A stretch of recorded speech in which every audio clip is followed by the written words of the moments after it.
Hi baddies, how are you guys? Happy Thursday. I believe today is Thursday, but yeah, happy Thursday. So today I am finally doing the video I've been wanting to do for the longest time. So today I'm going to be doing a true crime story while I do my makeup. You guys know, well, I've talked about it a little bit on my TikTok, like on all my lives in general, but and on my videos I think as well. So I'm super duper into true crime. I'm a huge fan. I watch it probably all the time. I watch it while I'm taking a shower. I even just hear it. I watch true crime podcasts. I will literally, if I'm not live or doing YouTube, I will have it just playing. I don't even look at it. I just listen to it. I love it. So I've been wanting to do a video where I do my makeup. This is inspired by Bailey Sarian. She does Murder, Mystery, and Makeup Mondays. I don't know what I will be calling this. I don't know if you guys will like it. So let me know in the comments if you guys do end up liking this video. But I do watch many true crimes like Bailey Sarian, Bella Fiore, and Kendall Ray, as well as Eleanor. Oh my god, I love them. So today I'm going to be talking about Jonbenet Ramsey. And so I just wanted to put a little disclaimer. I don't really know exactly. I see some people do it, so I'm going to do it. A little disclaimer. This is just information that I have gotten from the internet, and I'm putting into one video of just theories and stuff about this case that I have found on the internet, and I'm putting it into a video. Okay, so I took off my earrings just in case they were like hitting the AirPod, because I did put it hopefully so it helps a little bit more with the noise, because there's a lot of noise going on. But yeah, so I hope you guys enjoyed this video. Don't forget to hit the subscribe button, hit the like button. Let me know in the comments if you guys want to see any other true crime stories from me. But yeah, I hope you guys enjoy this video, and let's get into it. Feeling good, like I should. When in dark, walk around the neighborhood. Feeling blessed. Okay, so Jonbenet Ramsey was born on August 6, 1990, and she was actually 6 years old the day of her death, and she died on December 25th or 26th of 1996. It is actually not determined what exact day she died, because this did happen, like everything that the whole timeline I'm about to tell you happened literally in the middle of the night. So the autopsy concluded that it was either one of those days, so you don't know for sure. And her family consists of her brother, Burke Ramsey, he was 9 years old at the time of her death, her mother, Patsy Ramsey, and her father, Jonbenet Ramsey, which actually inspired her name, or like, you know, was created into her name. So John, it was his first name, his middle name was Bennett, which created her name, Jonbenet Ramsey. So first, I'm going to be telling you guys the timeline of the events that unfolded, and then I'm going to be talking about her autopsy, and then we're going to lead on to the theories. So that's how I've seen most of these true crime YouTubers do it, so that's what I'm going to try and do. So we're going to start off on December 26th. Jonbenet and her family were at they were at dinner or at like a sort of Christmas party with a family member of theirs. Or it was a friend's house. I'm pretty sure it was a friend's house. So they were there December 25th, Christmas night, at a friend party, like dinner thing. And they arrived home at 10 p.m. And when they arrived home, Jonbenet was actually asleep in the car. She fell asleep on the ride home. So they just picked her up in like the clothes she was wearing, picked her up and laid her on her bed. Just like, you know, I feel like it all happens to us. We fall asleep on our way home from parties, and our parents just carry us into our room, and then we wake up and we're like, what the freak? So that's what basically happened. They just picked her up, put her on her bed, and everyone went to sleep. The weird thing about this, or the weird thing to me about this, is that is all that is known till the time of that her body was found. So the last thing they knew was that they laid her on her bed. That is all the family knows. That is all that they gave the police. Now at 5:52 a.m. Oh shoot. So now at 5:52 a.m., Patsy Ramsey actually made a 911 call. And on this call, she basically is claiming that there was a kidnapping. And I'm going to try and put a little bit of the the 911 call right now. 911 emergency. Police. What's going on? 515th Street. What's going on there, ma'am? We have a kidnapping. Hurry, please. Explain to me what's going on, okay? There's a note left and our daughter's gone. A note was left and your daughter is gone? How old is your daughter? 6 years old. She's gone. 6 years old. How long ago was this? I don't know. I just found the note. And my daughter's gone. Does it say who took her? What? Does it say who took her? I don't know. There's a ransom note here. the ransom note? It says SBTC. Victory. Please. Okay, what's your name? Are you Maddie Ramsey, I'm the mother. Oh my God. Please. I'm sending an officer over, okay? Please. Do you know how long she's been No, gone? I don't. Please, we just got out. Is she right here? Oh my God, please. Okay, Please, there's somebody. I am, honey. Please. Take a deep breath, Please, okay? hurry. Patsy? So as you guys can tell from the phone call, she was really hysterical. I mean, I would be too if I woke up and my daughter wasn't there. The only strange thing to me is, why is she up at 5:52 in the morning? You know what I mean? Like, who is up at that time, especially like on Christmas after you come home from a party? I mean, sure, it was a good thing that she was up at that time because she was able to notice she was able to notice that Jonbenet Ramsey was gone. But I mean, who is up at that time? That seems like an awful strange like time to wake up.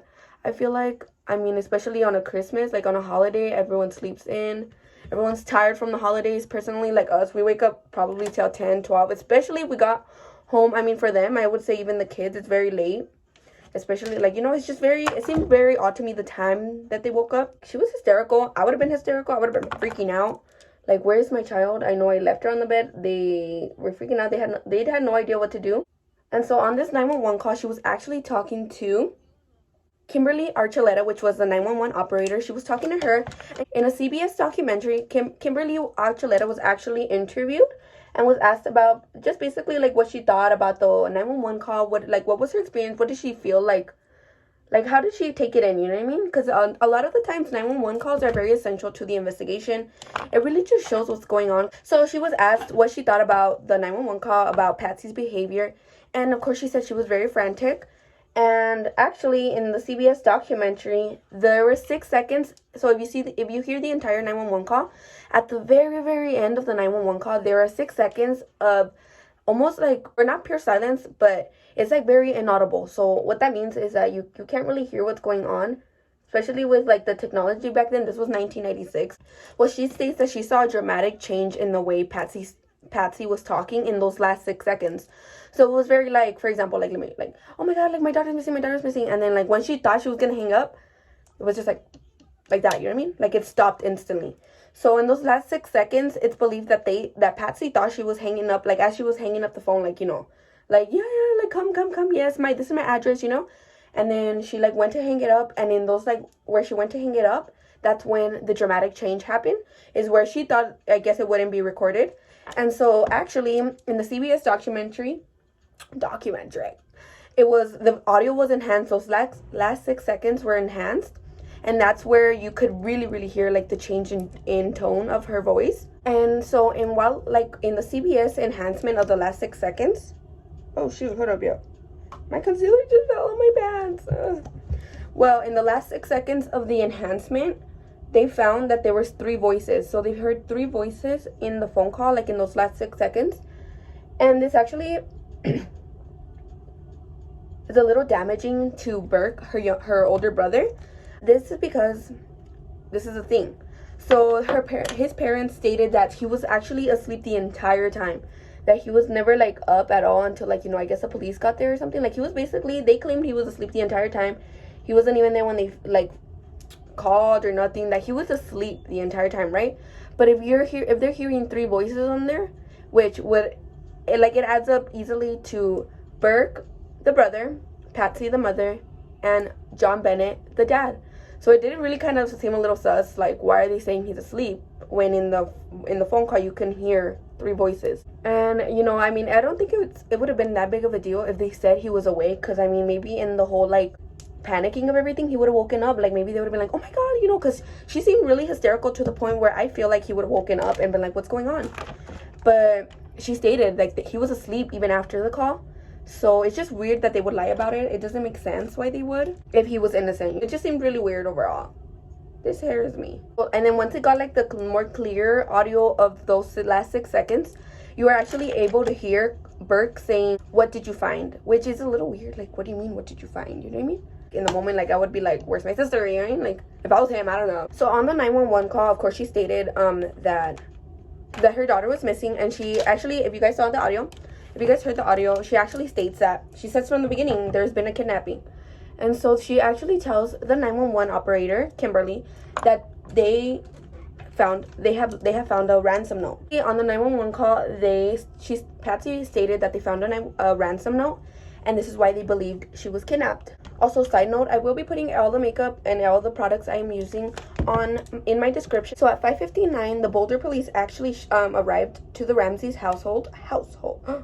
I just broke my brush, my favorite brush. No, girl, go back inside. Oh, frick no. This is my favorite brush. Okay, I'm back. My brush is dead. It's okay. So at 5:59, the Boulder police arrived to the house, and actually, the Ramseys, for some reason, invited a lot of their family and friends. Like, they literally called up the whole neighborhood. They're like, come to our house.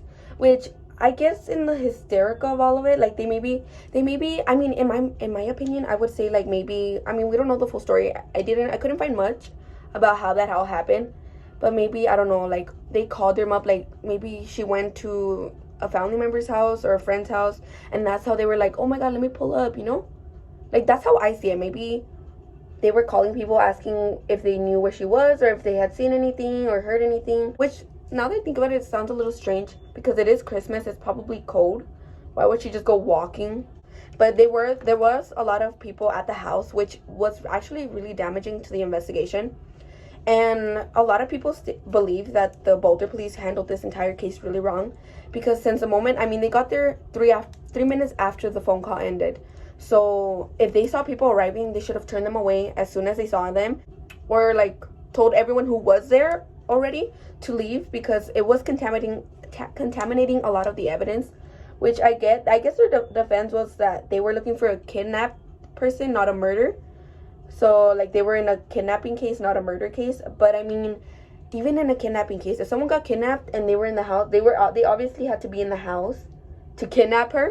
So, there was probably evidence of them in their house. Handled really wrong, or really bad. And a lot of people, they judge the police a lot, the officers, because they just did not handle it right. They should have just, you know, contained the entire crime scene. So, when the police did get there, the first thing they did was look at the ransom note, which the ransom note is really weird. So the ransom note was actually 2.5 pages long, which, I mean, 2.5 pages long, that's my homework. That's literally my essays I have to write, or usually my homework is 3 pages. But I mean, 3 pages sometimes to me, like, will take me an hour. The ransom note is like a big thing about this case, because it's really strange how they stayed there writing a note. So this note was actually left on the stairs, and it is actually believed, a lot of people believe that Patsy wrote the note herself. In the CBS documentary, 4 different people were actually timed writing the note. And this is like if you think about it, they knew what they were going to write. They told them what they were going to write, and they just had to basically copy it. It was actually determined that it would take not less than 20 minutes. So at least 20 minutes they were in that house writing a note. And if you think about it, the person who actually wrote the note, the kidnapper, they didn't have, like, it probably took longer because they were making it up as they go. While these people, that it took them like 20 minutes and more, they were actually, you know, they were just copying off of like what they were told to write. When I'm writing an essay or something and I'm making it up as I go, it takes me like around an hour, a little bit less, but around an hour, you know what I mean? As they were investigating and all that, they actually found that the person who wrote the note wrote multiple notes. Like, they were practicing, like, you know when you're like writing an essay like on paper, and you're like, oh shoot, I spelled like this wrong, or I don't like how this sounds, como que like it sounds a little too weird, no? And then they like would rip it up, start all over. And that was, you know, like, imagine how much time they were there. And actually the note was written with one of Patsy's notebooks and her pens. And the person who wrote the ransom note even like made the effort to go and put it back where it was, you know what I mean? And overall, the note was just very suspicious. It looked very suspicious on the Ramsey family, because it just looked like the note was there to make it look like a kidnapping, not because it was a kidnapping. Now, on this note, they actually asked for $118,000, which seems a little specific. It just seems like a weird number, 118. Like, why not $115,000? And it turns out it's a little specific, and this is why it's gonna be a little like suspicious. So Jonbenet had actually just gotten a similar amount on his bonus for his, like at his work just gave him a similar amount of bonus. So it's just like, how do they know how much to ask for? So it either made it seem like, of course, this was staged, or it was someone really close to them that knew, because you're not like gonna be in the supermarket telling a worker like, I just made $118,000 off my bonus, so if you guys want to go kidnap my daughter. It just seemed more like it was either family or someone they knew, a friend maybe that they mentioned it to, and they were trying to use this as a way to get money. Now on this note, they also like the kidnappers stated that they could not contact the police. That was one of their rules. And of course, as we know, the Ramsey family, they did not follow the rules. They contacted, of course, police. And which it seems really weird to a lot of people, because of course, if like my daughter was kidnapped and they're telling me in the letter not to call the police, I'm not going to call the police. But yeah, it just seemed really weird. It seemed really weird that they didn't follow the instructions the kidnapper was asking for them to do. Now, in the letter, it started off as them introducing themselves as a small group that, hold on, I need to literally look at my notes. A small group that represents a foreign faction, trying to make them seem like they're just a small group, you know what I mean? Like, we'll do no harm. Which, if you're kidnapping somebody and asking for that much money, you're gonna try and seem like oh, I'm a murderer. I'm a murderer if you don't give me the money. And another strange thing was that in the letter, a lot of hard words were spelled correctly. Like, you know, like really, really hard words were spelled very, like, correct. But when it came to easy words, like the word business, it was spelled wrong. And then the professionals that looked at the letter, oh my God. So professionals that looked over the letter actually, or theorized that this person was making it seem like they didn't know English, like their first language was not English. And they kind of determined that the person who was writing the letter was trying to change the way they wrote, or like trying to change their handwriting. And this is because at the beginning, you know, it was kind of like, how do you explain, like, you know, a different handwriting. Like, let's say my handwriting is cursive, right? So I tried writing more like a little, like not like cursive, more like spaced out, you know, messy in a way. If my handwriting is neat, I'm trying to write it a little bit messier so it doesn't seem like I wrote it. But then kind of like, you know, it is a 2.5-page essay that they wrote, so it's kind of like at the end the professionals started to notice that they started kind of getting sloppy with it and started going back to their normal handwriting, getting tired of it, not even noticing, I guess, in a way, which again seems just very unprofessional on their part, on the kidnapper's part. If they're kidnapping, they're gonna stick to what, like, you know, I feel like if you're gonna kidnap, you're gonna do it the right way. And it just seemed like if you're getting tired halfway through, that's not commitment. And then handwriting professionals also determined that it was most likely that a woman wrote this letter. Certain lines in the ransom note basically had like very maternal language, which stated or like leaned more towards it being a woman who wrote it, which again is why a lot of people think it was Patsy who wrote it. It's most likely that she wrote, I mean, it was written on her notebook. It's just a lot of evidence against my homegirl Patsy. And both Patsy and oh shoot, I'm not skipping a whole step. So both Patsy and John were actually asked for like writing samples so they could determine if it matched either one of their handwriting. And John was right away ruled out, as it was not, like, it did not match his handwriting at all. But Patsy was not. It was not like stated it was her handwriting, but it was really similar, which again adds more to the theory that she wrote, it was in fact the person who wrote the letter. So back to the crime scene, the police suggested to John that him and his friend, because you know he had hella friends there, that him and his friend go and search around the house. Maybe they can find some evidence or see anything like out of the normal. Like, as they're searching the house, this is when Jonbenet goes into the basement and he finds the body of his daughter, Jonbenet Ramsey, on the floor. So when her body was found by her father, she had a garrote tied around her neck, which, if you guys don't know, because when I was researching, I was like, what the frick is a garrote? I was literally like, I don't know why I thought of a carrot, but because it sounds so similar. But it's basically like a nylon cord that was wrapped around a paintbrush, and it was used to strangle her. And she also had duct tape around her mouth, and her hands were actually tied behind her head. And the weird thing about this is that they were tied around her head, but they were tied over her like sleeves. So she had a jumper on and they were tied over her sleeves, which would have made it way easier for her to take them off. So it would have made it more easier for her to take her hands out of the you know, where they had tied her up, especially if she's like that, she could have just pulled like that. So this is why, if she would have been alive at the time that she was tied, it would have been really easy. She would have probably most likely been able to like get out of it, which is why they conclude that there's a theory that she was actually tied when she was already dead and made to look like she was tied up when she was alive. And she was also in a blanket. So Jonbenet actually picked her up in the blanket and took her to the lounge room, which honestly, I'm not a Richie like that. I did not know what that was. So I'm guessing it's their living room or their sala. That's what I'm guesstimating from the lounge room, you know, the living room. And this also is a big issue in the investigation, because not only did he pick her up after just basically conversating and like hanging out with all his friends and family while the police got there and while they were like, you know, questioning them. So the DNA he had on his body contaminated her body even more, and he laid her on the lounge floor, which was where a bunch of people were passing around, police, friends, family, which was really like judged by the public because he could just contaminated her even more.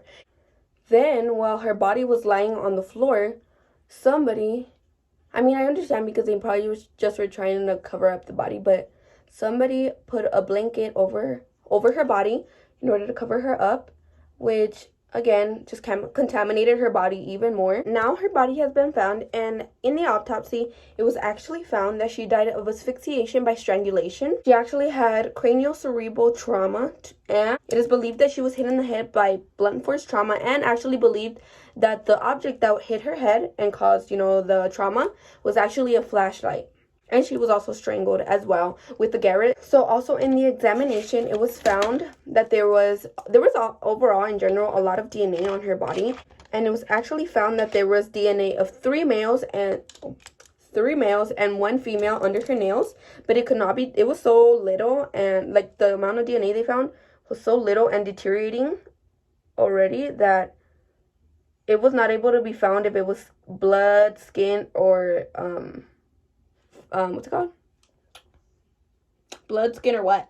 Oh, blood, skin, or tissue. And also, it was found that a DNA of a man was found in her leggings and her underwear, which was actually, in a way, like, the police got a little theory to this, that it probably was from the factory, because, like, there was just a theory that it was probably from the factory, that the Ramseys never washed her clothes before her actually, because it is Christmas, you know, they're probably going to buy her new clothing. So they just theorized that maybe the parents did not wash her clothes before her putting it on. Then on the duct tape Jonbenet had on her mouth, fibers of Patsy's jumper, the jumper she was wearing, were found on the duct tape. And it was concluded that none of the DNA found on any parts of Jonbenet's body and clothing were matched any of the family or the suspect list, because they did have a list of suspects, but it did not match any of their DNA. So basically that led to nowhere. The DNA was basically like pointless. And as soon as the body was found, the Ramsey family stopped cooperating with the police. They actually refused to do any police interviews. But you see, this is where it's just why. Like, if you're gonna refuse it, I guess maybe you're in pain. I understand it. But if you're gonna refuse police interviews, why are you gonna do a TV interview? Which they did. They didn't tell their lawyer. And by the way, I didn't mention it. Their lawyer, they hired him 2 hours after their daughter's body was found. I mean, I'm not in their spot, but if I was in their position, that wouldn't be my first thought, to hire a lawyer after my daughter's body was found, you know? It actually took 3 weeks after the body was found for them to go to the police station and do a police interview, which is a lot of time. Some additional information that was found, or like theorized, I mean, this hasn't been confirmed, which is why I'm probably not going to go too much into it, just because, again, it hasn't been confirmed, and these are very strong allegations against the family or anyone in general. I don't really know if it's like directly to the family, but it is thought by, I guess, the police or whoever examined her body, that she had been suffering of sexual assault throughout her life. But again, it's not confirmed. It is not confirmed on who it could have been. or theorized on who. I mean, there are theories, but it's just not very much confirmed. And it also is thought that she sexually assaulted the night of her murder.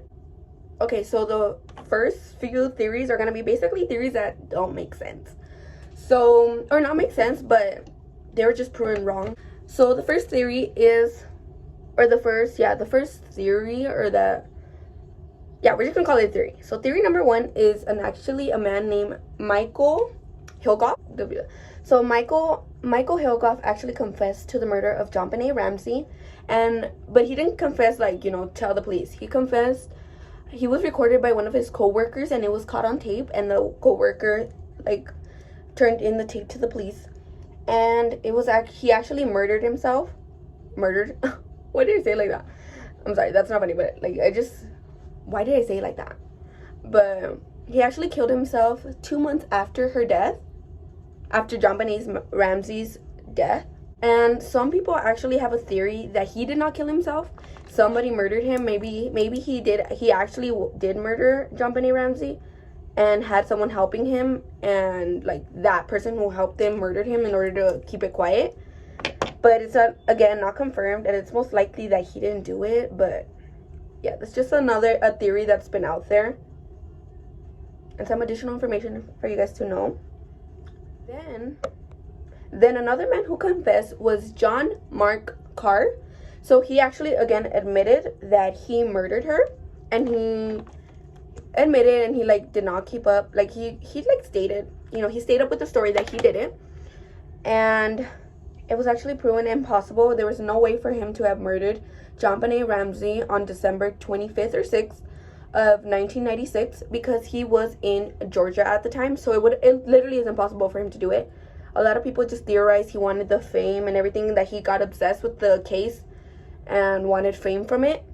But yeah, he did not do it. It was literally impossible for him to do it. He was in Georgia at the time, and it is proven that he was in Georgia. Now there's another theory, which is really weird. I don't believe it. I mean, they look similar, but this is the dumbest theory probably out of all of them, is that Jonbenet Ramsey grew up into Katy Perry, and she is the lady we know today, which doesn't make sense at all. It's not. They look similar, but they're not the same. It just doesn't make sense. We know all of Katy Perry. How you guys, like, if you guys watch the Katy Perry documentary series, we know her history. You know what I mean? It just doesn't make sense. That's just a weird theory that, you know, conspiracy theorists or like the internet made up. It just doesn't make sense. The next theory that there is the intruder. It's called the intruder theory. So basically that someone, you know, intruded into their home, broke into their home, and kidnapped and murdered her. So this theory is, again, not impossible, but it just doesn't make sense. It's not believable, because it's just, there's no sign of forced entry anywhere in the house. But actually, in the same basement where Jonbenet's body was found, there's actually a broken window. But Jonbenet, the father, already knew about it, and a lot of people already knew about it. He had even mentioned it to his family members, you know, friends, that he had a broken window, I think, or something like that. But he never thought to fix it or care about it, because they lived in a pretty, you know, nice neighborhood for him to think. He just didn't think it would have like even mattered for him to like fix it anytime soon. And, you know, of course, that's like, oh, then for sure that's how they got in, right? Wrong. So there's actually a big like part of evidence that, you know, shows obviously that they probably didn't go through that window, is that there is actually a spider web or a cobweb. I don't know what exactly they're called, but a spider web was on the window. So this is the window, and there's like literally like a cobweb like that, right? Like a spider web. And it's like okay sized window, but if you're gonna go through it and like go into a house, you're most likely gonna like at least mess it up a little bit, like the spider web. If even when you're just trying to pass near it, you like get some of it on you, you know? And so when they examined the cobweb, it was literally untouched. Like nothing had touched it. It was perfectly intact, which means nobody ever went through it, you know? So that was a big thing of breaking that theory. The next theory, which it kind of would make sense with the whole sexual assault thing, was that Jonbenet did it because he was trying to cover up, or maybe like, so I heard about this theory. I didn't look too much into it because again, it is like big accusations, and I don't want to go too much into the sexual assault topic, but it is theorized that that he had been the one sexually assaulting Jonbenet her entire life, or like, you know, throughout her life. And this one time she was sexually assaulting her in the basement, and maybe Patsy walked in. I don't know, something happened. Maybe she was like freaking out and they just killed her, or they killed her in order to cover it up. Or another part of that theory is that he was doing it, like he was sexually assaulting her. Maybe she was like starting to make like noise and all that, and he just tried shutting her up and hit her, and that's how she died. And yeah, that's just a little theory I've heard about that theory. I don't know. There's another theory that's more backed up than this one, but yeah, that's just another one of the theories. Now, another theory is that Burke, her older brother, did it. So, the theory with this is that, because let me tell you guys. So, so in her autopsy, they found that she had undigested pineapple in her stomach. So, you know, while investigating the house, they found a pineapple bowl in the kitchen. And after, you know, examining the pineapple bowl, it was found that it had Burke's DNA and Patsy's DNA, but not Jonbenet Ramsey's. So the theory is that she went in, like, you know, they were probably there eating it, and she went and grabbed it through, like, you know, this is the bowl, and she, like, grabbed it from the top, so that's why there's none of her DNA on the bowl. But that she grabbed the pineapple from the top. Burke got pissed. He was all like, what the frick? Where's my pineapple? Which I understand, because me and my brother, we're very like, you know, we're just like a fighty, lovey type. And if he grabs my thing, I'll be like, what the frick? And I'll push him or something. But, you know, they say that maybe he like, because a year before this, he actually hit her with the golf club, and it left a scar somewhere in her face. And so for him to hit her with, not only with the golf club, with those are really strong, I would say. I mean, they're metal. And to leave a scar on her face, he probably hit her really hard. And so it's theorized that he got really mad and just grabbed whatever was nearby, which was a flashlight. And he hit her on the head, and that's how she died. And, I mean, the Ramseys, I think there was a flashlight found, but they stated that it didn't belong to them or any of the family members. They never had seen that type of flashlight. So, yeah, that's basically the theory on that. Oh, yeah. And so let me like kind of continue to that theory. So basically there's two theories on how she died. So on like the murder way. So they basically think, what they think is that, you know, he hit her with the, you know, Burke hit her with the flashlight, and she died. And so in order to make it seem like it was, you know, somebody, you know, did this to her, they just made it seem like she got strangled, and then, you know, put her in the basement and all that. And then there's another theory that they thought she was dead, but the flashlight only knocked her out, and so like she just passed out from the trauma, but they thought she was dead, so they just like, you know, again strangled her to make it look like she got strangled, and that's what caused her death. So it's either like she was already dead when the flashlight hit her, or she was dead, or she wasn't dead, and then they killed her when they tried making it look like a strangle to, like, you know, it's just like there's just a lot of theories to this whole story. And so basically, I mean, of course, we're all thinking, why would they like cover up their daughter's death? It doesn't make sense. I don't know if I would do that in their spot, but the whole thing, people think that maybe they were afraid to lose, like they already lost their daughter, Jonbenet, in this whole ordeal if Burke did do it. And so they were afraid to lose Burke as well, so they covered it up. I mean, they knew who murdered their daughter, so maybe that was good enough for them. But they didn't want to lose their son as well. So maybe that's what's theorized on why they covered it up for him. Sorry, I'm like hella focusing right now because, you know, if I poke my eyes, this whole look is ruined.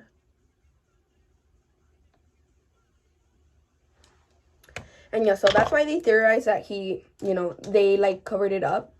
And the really, really strange thing about this, about like her body. Okay, so like, you know, they found her body, right? And they found two little dots on her neck right here, which seemed a little strange because, you know, like, oh, girl, why does it look like I've been crying? Let me fix that up. But basically, they found 2 little dots on her neck right here. And so the police thought maybe she got tasered or something. That's why she had the 2 dots. So when they got a taser, I'm pretty sure they tried testing it with multiple tasers. None of them matched up with the dots on her neck. But then they grabbed one of Burke's train sets, and they matched up the tracks to the dots on her neck, and they matched up perfectly. I mean, that didn't really cause her death, so they couldn't really add that into evidence, but it's just a little, another factor to be like, what the frick? Like, first, for it to leave dots, like, why was it in there? Like, why are they there? It's just weird. Oh, and then in 2016, Burke actually did a Dr.phil interview, and it was okay. So when I was super into the story when just right after the interview came out, and when I saw it the first time, I was literally like, "You killed your sister. Like, you look so guilty." He looked creepy. A lot of people, like, it really looked really bad. He just looked really bad because he was smiling the entire time, laughing. And to most people, they're like, if you're literally on an interview, doing an interview about where you're being accused of murdering your sister, you're not gonna be laughing. Like, he was over here like, people think I murdered her. You know what I mean? Like, it just looked really weird. And people were like you did not react like how normal people would. Well, people just didn't like how he reacted. But for this video, I did watch it again, just so I could, like, you know, freshen up, because I did watch this when, like, a little bit after it came out, because that's when I started getting into true crime, and that's when I heard about this case. But now watching it, I don't blame him that much for laughing and, like, smiling, because he would look nervous. The thing about me is when I get nervous, I start laughing, like, weird laughing, like, I'll be like, you know what I mean? And I'll just be, like, smiling a lot, which is what it looks like what he's doing. I mean, I would be nervous if I'm on an interview getting accused of murdering my sister. So maybe that's why. I mean, I'm really trying to help you out, bro. But yeah, maybe that's why he was nervous. I don't blame him that much, just because he probably was nervous. The weird thing about it, though, and I don't know if I'm the only one, but I feel like he was made out to look, like, really innocent and like a doll almost. Like, Jonbenet, if you guys see her pictures, she looks a lot like a doll. Like, she looks perfect. And I feel like he looked like a grown man, like, doll. Like, he looked really, like, pristine, and I don't know how to explain it. But that just seemed really weird to me. I mean, sure, it's not bad to be clean or none of that, but it just looked fake. It looked like the image he was, like, going up there with, like, his hair, his outfit. I don't know. It just seemed fake. It didn't feel real, like a doll. Yeah. Something to add to that. But yeah, again, this is an unsolved mystery. It still has been, how long has it been? 10, 20, over 20 years, and it still has not been solved. And a big part of that is probably on the police, because they did contaminate the crime scene. They let the crime scene be contaminated a lot, which, again, a big failure on them.